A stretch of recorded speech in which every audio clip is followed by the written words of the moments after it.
প্ৰথমগৰাকী হাত নথকা মহিলা হিচাপে পালে ড্ৰাইভিং লাইসেন্স। ভাৰতৰ সাহসী আৰু সুন্দৰী যুৱতীসকলে ভুল নহ'ব।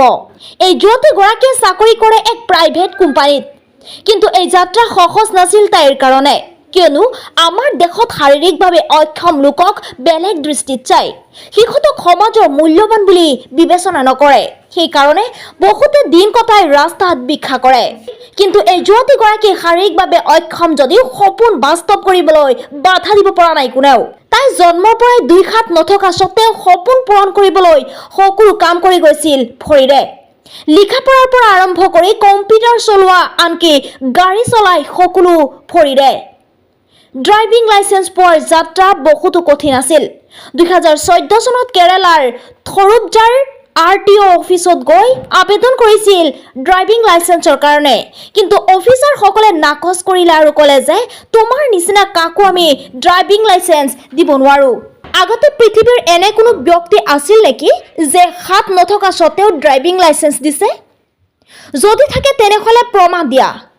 কিন্তু যুৱতীগৰাকীৰ ড্ৰাইভিং লাইসেন্সৰ আশা বাদ নিদিলে।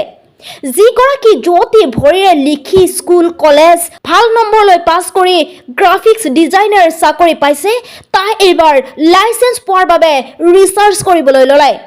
হঠাৎ তথ্য লাভ কৰিলে ইন্দোৰৰ বিক্ৰমৰ নাম।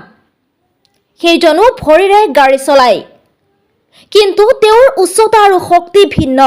এদিন এটা প্ৰগ্ৰামত উপস্থিত আছিল তাই। কোনোবাই প্ৰশ্ন কৰিছিল তোমাৰ সপোন কি?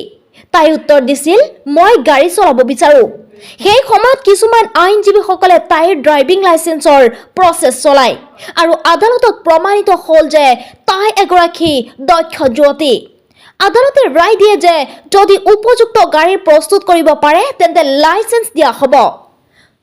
দীৰ্ঘ 9 বছৰৰ অন্তত 2023 চনত কেৰালাৰ মুখ্যমন্ত্ৰী নিজে 4চকীয়া গাড়ীৰ লাইসেন্স উঠাই দিয়ে যুৱতীগৰাকী।